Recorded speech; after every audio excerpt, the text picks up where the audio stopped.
அனைவருக்கும் வணக்கம். இன்றைக்கி வந்து பார்த்திங்கன்னா, வாழையில வர சில முக்கியமான பூச்சி தாக்குதலும், அந்த அறிகுறிகள், அப்புறம் அதை கட்டுப்படுத்துறது எப்படின்னு தெரிஞ்சுக்கலாம். முதல்ல வந்து பார்த்திங்கன்னா, கூன்வண்டுகள் 2 இருக்குது. ஒன்று தண்டில் சேதம் பண்ணக்கூடியது, இன்னொன்று கிழங்குல சேதம் பண்ணக்கூடியது.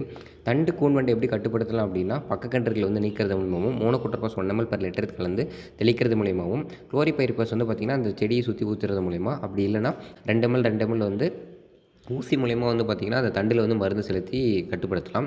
இதில் வந்து பார்க்கும்போது தண்டில் வந்து துளைகளும், அங்கே சாறு, பிசின் அந்த மாதிரி வடிஞ்ச ஒரு இது இருக்கும். அந்த பகுதியை நீங்கள் வந்து அந்த பட்டையை வந்து உரித்து பார்க்கும்போது கூன் வண்டுகள் வந்து உள்ளே பார்க்க முடியுது. ஸோ வண்டுகள் பார்த்திங்கன்னா நல்லா வளர்ந்து கருப்பு நிறத்தில் இருக்கும். ஸோ இதே மாதிரி வந்து பார்த்திங்கன்னா, கிழங்கு கூன் வண்டு பார்க்கும்போது இது வந்து அடுத்தது, அதாவது கிழங்கில் வந்து பார்த்திங்கன்னா சேதம் பண்ணக்கூடியது கிழங்கு கூன் வண்டு அப்படின்னு சொல்லுவோம். ஒரு மரத்துக்கு 3 இருந்துச்சுன்னா நம்ம ஏதாவது ஒரு நடவடிக்கை எடுக்கணும்.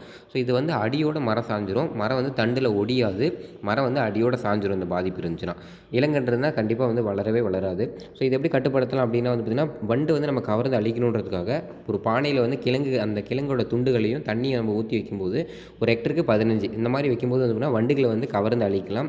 நடும்போது வந்து பார்த்திங்கன்னா, கார்போஃபியூரான் வந்து 40 கிராம் வந்து பார்த்திங்கன்னா ஒரு குழியில் போடணும். அப்புறம் இல்லைனா பிவேரியா பேசியானா மெட்டராசியம் அனிசோஃபிலி வந்து பயன்படுத்தலாம். அடுத்ததாக வந்து பார்த்திங்கன்னா, வெள்ளையில் மொத்தம் 2 இருக்குது. ஒன்று அலிரோட்டிஸ் டிஸ்பர்சஸ், அலிரோட்டிஸ் ரூஜியோ பெர்குலேட்டஸ் அப்படின்னு சொல்லி இலையினோட அடிப்புறத்திலிருந்து வந்து பார்த்திங்கன்னா சாறை உறிஞ்சி சாப்பிடும். இது சுரக்கிற தேன் போன்ற திரவத்தினால வந்து பார்த்திங்கன்னா தீவிர நிலையில் கரும்பூசணமும் வரும். இதை கட்டுப்படுத்துறதுக்கு வந்து பார்த்திங்கன்னா நீம் ஆயில் வந்து ஸ்ப்ரே பண்ணலாம். எல்லோ ஸ்டிக்கி ட்ராப் யூஸ் பண்ணலாம். அடுத்ததாக வந்து பார்த்திங்கன்னா, பனானா ஸ்கிப்பர் அப்படின்னு சொல்லுவாங்க. அதாவது இலையினுடைய அந்த ஓரங்களில் பார்த்தா தெரியும், சுருட்டின மாதிரி இருக்கும். வளர்ந்த பூச்சி இப்படி இருக்கும்.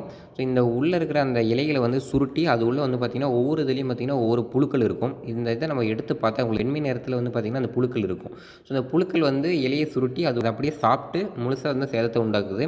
ஸோ இந்த வண்ணத்து பூச்சியோட புழுக்களை கட்டுப்படுத்துறதுக்கு வந்து பார்த்திங்கன்னா, குளோரிபெரிபாஸ், குயினால்பாஸ் அப்படி இல்லைனா குளோரான்ட்ரனிப்ரோல் வந்து பயன்படுத்தலாம். ஸோ அடுத்ததாக வந்து பார்த்திங்கன்னா, லேஸ்விங் பக் அப்படின்னு சொல்லக்கூடிய கண்ணாடி ரெக்கை பூச்சியோட சேதம். ஸோ இலைகள் வந்து பார்த்திங்கன்னா நல்லா இருக்கிற மாதிரி இருக்கும். ஸோ மேற்புறத்தில் உத்து பார்க்கும்போது கோடுகள் மாதிரி இந்த இருக்குது. காரணம் வந்து இந்த கண்ணாடி ரெக்கை பூச்சி தான். இந்த பூச்சி ரொம்ப சிறிதளவாக இருக்கும். ஸோ இலையினோட மேலே இந்த மாதிரி இருந்துச்சு அப்படின்னா, இலையினுடைய பின்புறத்தில் வந்து திருப்பி பார்க்கும்போது வந்து பார்த்திங்கன்னா, நம்மளுக்கு அந்த சேதத்தை வந்து உண்டாகக்கூடிய பூச்சிகளோட எண்ணிக்கை வந்து பார்க்க முடியுது. ஸோ அந்த பூச்சி வந்து ஓடிட்டு இருக்கு. ஸோ இது ரொம்ப சிறிய அளவிலான பூச்சி. இது வந்து சாரை உறிஞ்சும். ஸோ இதுக்கு என்ன பண்ணலாம் கண்ட்ரோல் அப்படின்னு பார்க்கும்போது, மெத்தில் டெமட்டான் வந்து 25 EC 2 ml per லிட்டர் இல்லைனா டைமெத்தேட் 30 EC 850 ml per ஹெக்டர், மஞ்சள் ஒட்டு முபரி வந்து பார்த்திங்கன்னா 15 per ஹெக்டருக்கு வைக்கலாம்.